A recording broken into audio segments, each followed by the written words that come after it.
세리는 복도 끝에 멈춰 섰다. 거실 한가운데서 들려오는 대화를 놓치지 않으려고 숨을 죽였다. 문틈 사이로 보이는 제인의 얼굴은 단호했다. 여보, 세리가 자꾸 자기 지우를 아들이라고 우기고 있어. 어떡하면 좋지? 기찬은 잠시 눈을 감았다가 조용히 입을 열었다. 그런 일은 더 이상 두고 볼 수 없어. 세리를 집에서 내보내야 해. 그 한마디가 속에 가라앉았다. 제인은 말없이 고개를 끄덕였지만 그 눈동자는 잠깐 흔들렸다. 마음속 깊은 불안이 스쳤다.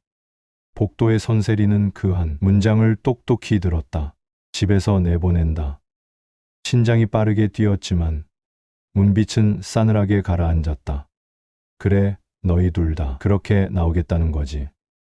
그렇다면 나도 방법이 있어. 그녀의 머릿속에 사람이 떠올랐다. 제인의 약점이자 가장 치명적인 사람, 바로 자영이었다. 치매로 기억이 흐려진 자영은 과거와 현재를 오가며 진실을 분별하지 못한다. 그 상태라면 조금의 거짓말과 연기로 제인의 이미지를 송두리째 바꿔버릴 수 있다. 세리는 천천히 계단을 내려가며 손끝을 스쳤다. 한 걸음마다 머릿속 계산이 더 또렷해졌다. 자영이 제인을 외면하게 만들면 기찬도 제인을 향한 믿음의 금이 갈 것이다. 그리고 그 틈 자신이 차지하면 된다. 그날 저녁 세리는 식탁에서 아무 말 없이 밥을 먹었다. 하지만 귀는 열려 있었다. 제인이 기찬과 나누는 말 한마디 한마디를 놓치지 않았다. 겉으로는 조용히 숟가락을 옮겼지만 마음속은 이미 복수의 그림을 그려가고 있었다. 며칠 전 세리는 자영이 상태를 유심히 지켜봤다. 대화가 끊기고 같은 질문을 반복하며 방금 전의 일조차 기억하지 못하는 모습. 그게 단순한 노쇠가 아니라 병이라는 걸 알았을 때 세리의 눈빛은 달라졌다. 이건 기회였다. 엄마, 나야 제인이. 그 한 문장을 자영이 귀에 넣는 순간 모든 것이 변할 것이다. 자영은 혼란에 빠지고 제인은 상처 입는다. 기찬의 마음속에도 의심이 싹틀 것이고 그 혼란은 곧 세리의 무기가 된다. 하지만 세리는 몰랐다. 이미 제인은 혹시 모를 상황을 대비해 움직이고 있었다.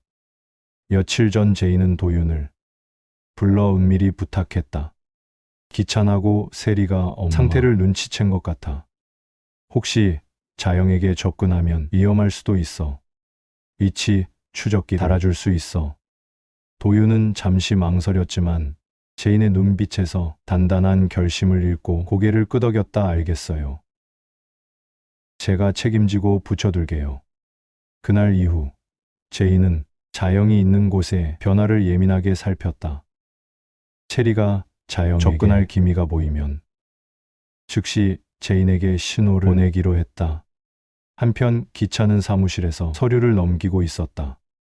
펜 끝이 종이를 스치는 소리가 묘하게 날카로웠다. 그는 속으로 중얼거렸다. 더 이상은 안 되겠다. 체리의 행동은 이미 선을 넘었다. 법무팀 직원을 불러 은밀히 지시했다. 서류상 이혼 절차 준비해 제인 모르게, 세리 모르게 진행해야 해. 기찬의 계획은 거기서 멈추지 않았다.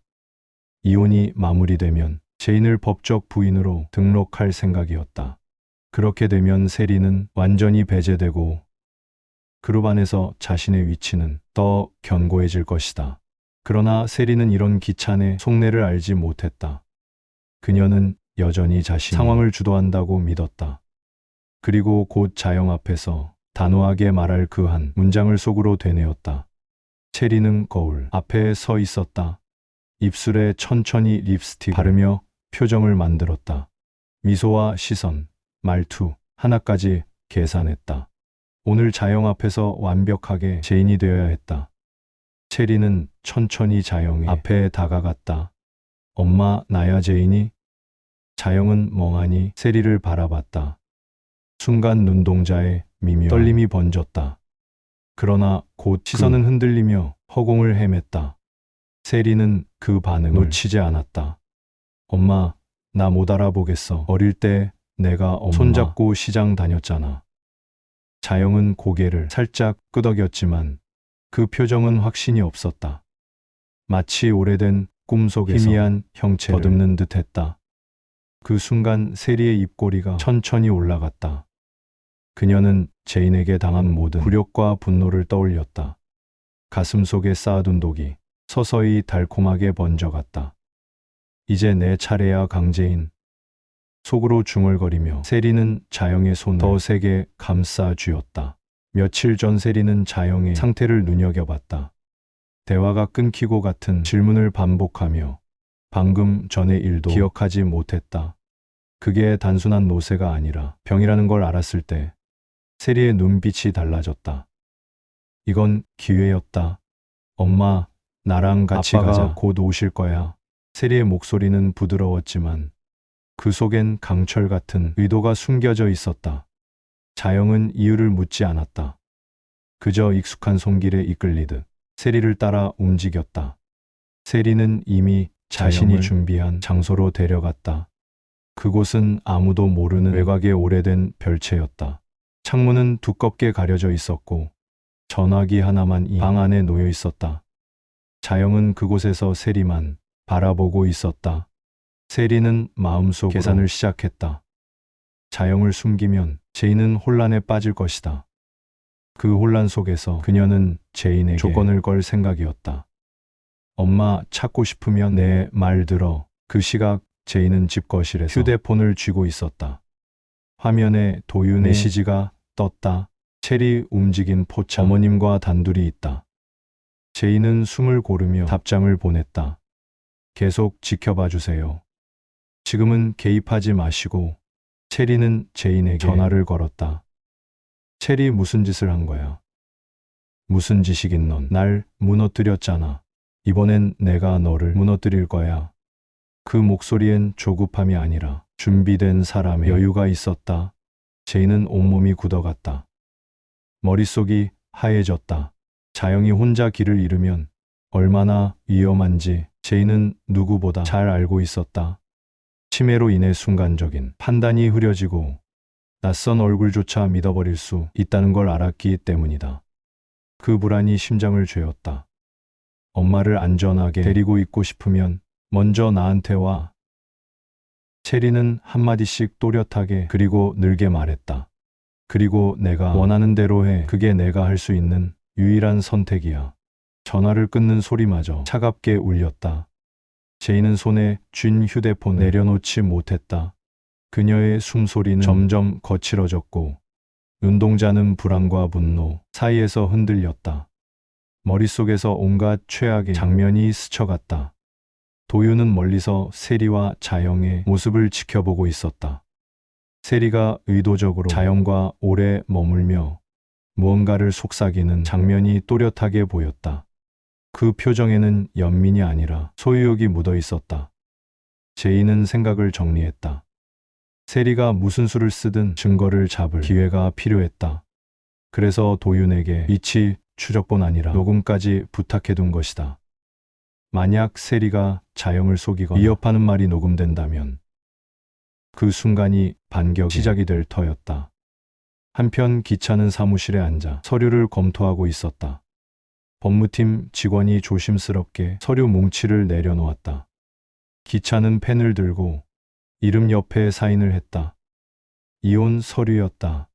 제인도 세리도 모르게 진행하는 절차였다. 그는 속으로 단호히 중얼거렸다. 이제 이 여자를 끊어내야 한다. 기차는 법적 부인 자리에 제인의 이름을 올릴 계획까지 세웠다. 체리가 제 아무리 발악을 해도 서류 앞에서는 무력해질 것이다. 그러나 그는 몰랐다. 체리가 이미 자영을 이용해 제인을 공격하는 새로운 수를 두고 있다는 것을. 그 공격은 단순히 제인의 감정을 건드리는 것에 그치지 않고 기찬의 판단에도 영향을 주려는 것이었다. 체리가 떠난 직후 제인이 도윤에게 전화를 걸었다. 어땠어요? 도윤은 짧게 대답했다. 분명히 거짓말을 주입하고 있어요. 녹음 확보했습니다. 제인은 깊게 숨을 내쉬었다. 잘했어요. 조금만 더 지켜보죠. 밤이 깊어가고 기차는 서류 봉투를 서랍 빕속에 넣었다. 그 안에는 세리의 이름이 지워진 혼인관계 서류와 새로 작성된 문서가 함께 들어 있었다. 그는 서랍을 잠그고 창밖을 바라봤다. 머릿속에는 한 사람의 얼굴만이 떠올랐다. 강재인. 그러나 기찬이 모르는 사이 세리는 또 다른 수를 준비하고 있었다. 자영의 마음을 완전히 장악하기 전까지는 멈추지 않을 것이었다. 그 싸움은 이미 시작됐고 서로의 패는 점점 드러나고 있었다. 한편 세리는 자영을 숨겨놓은 별채 안으로 들어왔다. 문이 닫히자 묵직한 정적이 공간을 덮었다. 창문은 두꺼운 커튼으로 가려져 있었고 바깥의 기척은 전혀 느껴지지 않았다. 자영은 의자에 앉아 주변을 두리번거렸다. 여긴 어디야? 세리는 억지로 미소를 지었다. 엄마. 내가 곁에 있잖아. 괜찮아? 이제 나랑 같이 있으면 돼. 하지만 자영의 눈빛이 어딘가 달랐다. 희미했던 초점이 서서히 모이더니 세리를 곱씹어 바라봤다. 내 얼굴 나 알아? 세리는 짧게 웃으며 대꾸했다. 그게 무슨 소리예요, 엄마?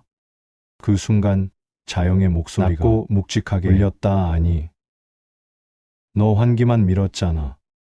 세리의 표정이 굳었다. 순간 숨이 막히는 듯 한 박자 늦게 뭐라고요? 자영은 시선을 피하지 않았다. 계단 위에서 내가 밀었어. 그날 내 손이 기만 등을 나는 다 봤어. 체리의 숨소리가 거칠어졌다. 아무 말도 하지 말아요. 그건 하지만 자영은 계속해서 말을 이었다. 내가 민 다음에도 나는 기억해. 사람들은 내가 다 잊은 줄 알았겠지. 하지만 그 순간만큼은 잊을 수가 없어. 체리는 자리에서 벌떡 일어났다. 아니야. 그건 착각이야. 목소리가 높아졌지만 이미 얼굴엔 여유가 사라져 있었다. 자영은 눈을 가늘게 뜨고 그녀를 응시했다. 착각이 아니야, 너였어. 그 말은 날카로운 칼처럼 세리의 귀를 파고들었다. 밖에서는 보이지 않지만 이미 이 대화는 도윤이 설치한 작은 녹음 장치에 그대로 담기고 있었다. 세리가 몰랐던 것은 지금 이 순간이 제인에게 치명적인 증거가 되어 돌아갈 거라는 사실이었다. 순간 세리의 손이 자영의 어깨로 뻗어갔다. 아니야, 아니라고 했잖아. 자영이 놀라 뒤로 젖혔지만 세리는 한 걸음에 거리를 좁혔다. 손이 자영의 목으로 올라갔다. 거칠고 차가운 손끝이 피부에 닿자 자영은 숨이 막혀왔다. 그만 세리야. 목소리는 가늘고 떨렸다. 하지만 세리의 눈에는 이미 이성이 사라져 있었다. 다 잊었어야지. 왜 지금 와서 그걸 기억해? 왜 하필 지금이야? 목을 조르는 힘이 점점 더 강해졌다. 자영의 손이 허공을 휘젓고 가느다란 숨소리가 끊어질 듯 흔들렸다. 문 밖에서 발소리가 다가왔다. 체리는 들리지 않는 듯 이를 악물고 목을 조르며 고개를 저었다. 아니라고 했잖아. 당신이 틀린 거야. 말이 꼬였고 눈동자는 광기를 띄었다. 그 순간 문이 거칠게 열렸다. 도윤이 달려들어왔고 뒤에는 경찰병이 뒤따랐다. 체리 씨, 그 손 치워. 도윤의 목소리가 번개처럼 터졌다. 체리가 반사적으로 고개를 돌렸지만 손은 여전히 자영의 목을 움켜쥐고 있었다. 경찰이 달려와 체리의 팔을 잡아챘다. 나 놓으라고.